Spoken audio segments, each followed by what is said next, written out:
Vă salut, dragi prieteni, și bine ne-am regăsit la un nou videoclip. Dacă în episodul anterior am discutat despre protecția pomilor dumneavoastră din grădinile mici și mijlocii, din livezile dumneavoastră pe care nu le aveți încercuite și care pot fi roși de animalele sălbatice, cum ar fi căprioarele sau iepuri în acest sezon, astăzi o să discutăm tot despre acest pom, tot despre cum îi putem proteja, tot printr-o metodă foarte simplă care nu implică costuri, așa cum am prezentat și în clipul anterior. Dar foarte important este că în videoclipul de azi o să discutăm cum îi putem proteja și împotriva animalelor domestice care sunt aduse cu bună știință în aceste livezi, așa cum am pățit și eu și o să vă arăt imediat.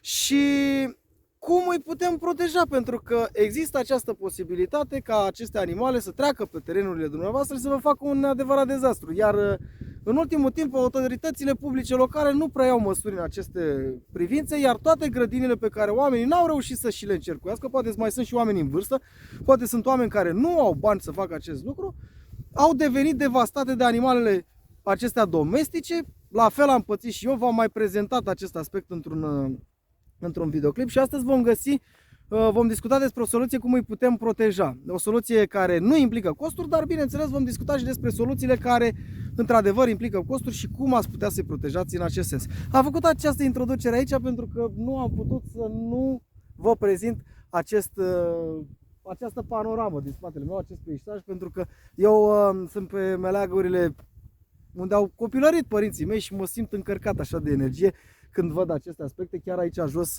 este și o cabană unde mai venim cu familia să facem diferite experiențe culinare, dacă aș putea spune așa.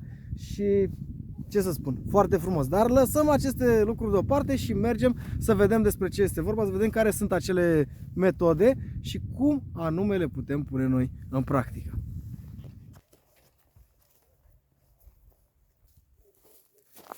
Ei, dragilor, iată ne-a ajuns și locul cu pricina. Am vrut să filmez în mod deosebit acest videoclip aici pentru că să vă arăt ce pot face animalele domestice cu bună știință, aduse de proprietari într-o livadă, într-o grădină, unde nu ți este respectat dreptul de proprietate și îți distruge pur și simplu munca ta.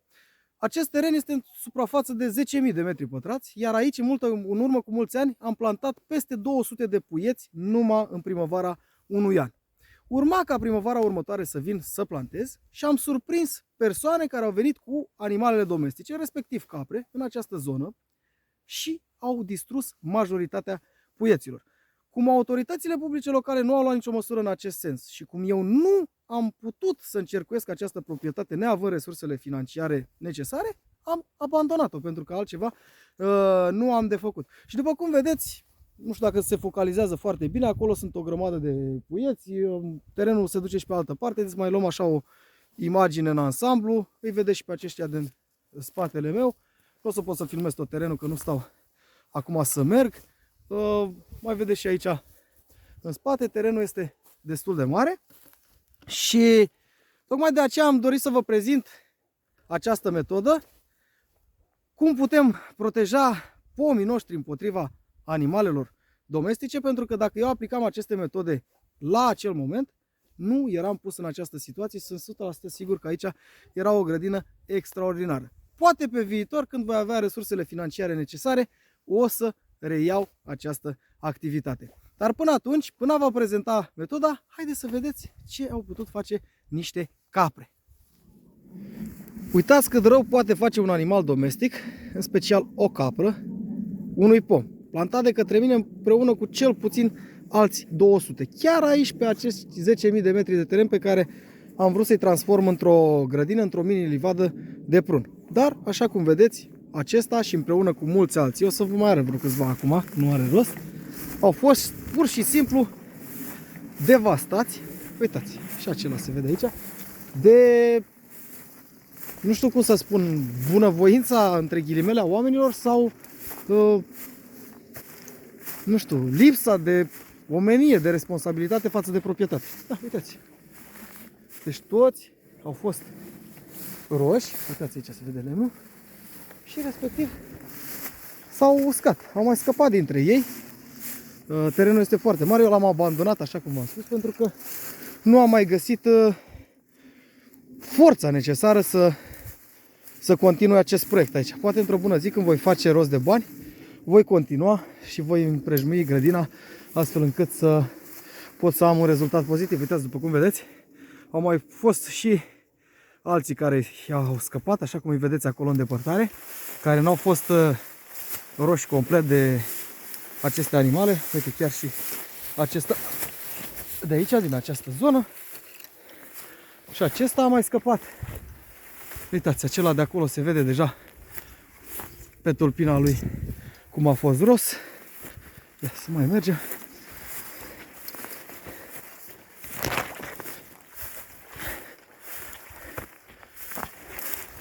Uitați, și acesta, ia să vedem. A fost acolo mâncat de animale. Și pot continua, dar nu stau acum să vă arăt toți pomii care au fost afectați de aceste animăluți. Uitați. Și acesta se vede cu ochiul liber unde au fost roși. El chiar dacă mai trăiește nu va mai da randament, chiar și acela de acolo. Și mulți alții, așa cum îi vedeți în această zonă. Ați văzut, dragilor, un adevărat dezastru. Cam asta m-a costat pe mine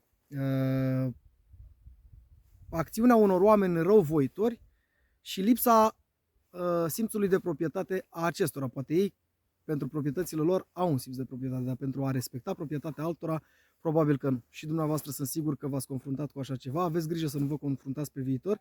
Și tocmai de aceea am ales să fac acest videoclip pentru a vă prezenta, discuta despre câteva soluții, astfel încât să nu pățiți ceea ce am pățit și eu. Și începem cu cele care vă costă bani. Găsiți în toate magazinele plase speciale pentru încercuirea acestor pomi împotriva animalelor pe care pot să-i roadă. Atât iepuri și căprioare, dar mai ales animalele domestice care pot trece pe proprietatea dumneavoastră. Sunt destul de costisitoare. Sunt unele special destinate sau puteți să faceți dumneavoastră o improvizație, dacă aș putea spune așa, să folosiți rapi, să folosiți folie de plastic, să folosiți tot felul de alte lucruri pentru a înfășura pe toată distanța trunchiului, pentru a nu putea fi roși de animale, pentru că pe acolo circulă seva prin stadiul de cambiu și astfel pomul lipsit în momentul în care animalele rod acest cambiu este privat de această sevă și el se va usca. Astăzi vreau să discut despre o metodă foarte simplă prin care dumneavoastră puteți să vă protejați pomii și pe viitor o să fac și eu acest lucru. O metodă care nu vă costă bani și tot ceea ce aveți nevoie pentru această metodă este de niște peturi, niște sticle de plastic. Primul aspect ar fi că dumneavoastră faceți și un lucru bun mediului pe ei, reciclarea acestor peturi, pentru că dumneavoastră le puteți lua, le puteți aplica în sezonul în care animalele rod, iar după aceea le puteți lua de pe pomi, foarte simplu, depozita și puși iară când va începe sezonul rece. Ceea ce trebuie să faceți este să luați niște peturi, puteți să luați și peturi de alte dimensiuni. Eu am ales două peturi de 1,5 de litru, prin care să vă exemplific acest fapt și singurul lucru care trebuie să-l faceți este să îndepărtați partea superioară și partea inferioară a sticlei, astfel încât dumneavoastră să puteți să le aplicați pe suprafața pomului. Cum faceți acest lucru? Din punctul meu de vedere foarte simplu. Nu aveți nevoie decât de un cuțit, o foarfecă sau orice alt material care taie. Aveți grijă să nu vă răniți, pentru că există posibilitatea să pățiți și accidente în momentul în care faceți acest lucru. Și exact cum am făcut eu aici, eliminați partea superioară a sticlei, eliminați și partea inferioară.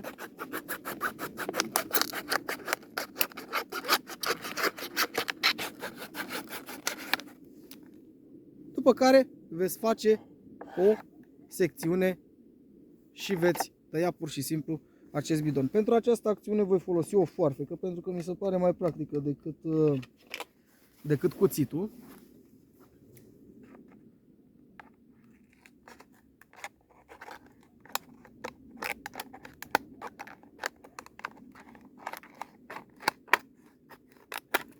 Și cam așa trebuie să arate. Vedeți? Pur și simplu un plac. Nu vă costă absolut niciun leu să faceți rost de aceste sticle. La fel facem și cu cealaltă sticlă. Bineînțeles că dumneavoastră puteți folosi mult mai multe. Pe toată lungimea trunchiului.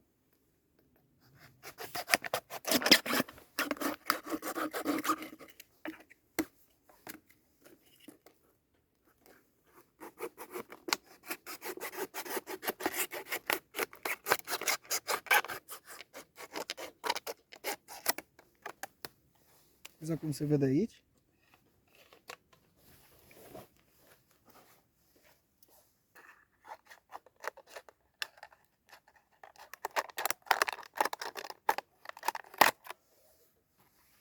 Și astfel vă rezultă niște calupuri din plastic pe care cu ușurință le puteți aplica pe trunchiul pomului.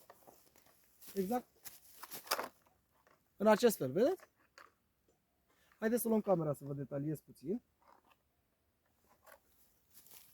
Și așa cum v-am arătat și mai devreme, dumneavoastră nu trebuie decât să puneți aceste sticle în jurul trunchiului. Este o acțiune foarte simplă, foarte ușor de realizat, dar mai ales lipsită de costuri. Nu vă costă absolut nimic. Dacă aflam această tehnică înainte, cu siguranță, așa cum am spus, livada mea era mult mai frumoasă, mult mai sănătoasă și acum totul era îngrijit aici.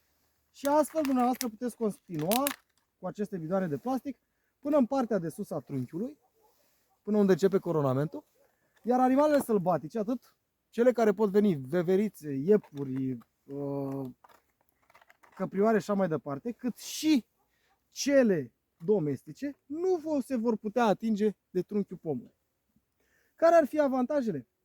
Din punctul meu de vedere, nu vă costă nimic, pentru că puteți găsi oriunde aceste peturi, puteți folosi și din acelea de 2 litri. Așa cum v-am spus, anul următor, pentru că există un anumit sezon în care se întâmplă asta, le puteți lua foarte simplu și le puteți depozita, spațiul nefiind unul mare, urmând ca în toamna anului viitor să veniți să le puneți din nou și totodată nu vă ia foarte mult timp. Decât că ar exista și un dezavantaj la ceea ce se întâmplă aici și acela ar fi că ele nu pot fi lăsate în sezonul în care există temperaturi foarte ridicate, pentru că poate crea un efect termic asupra scoarței pomului și astfel să îl usuce.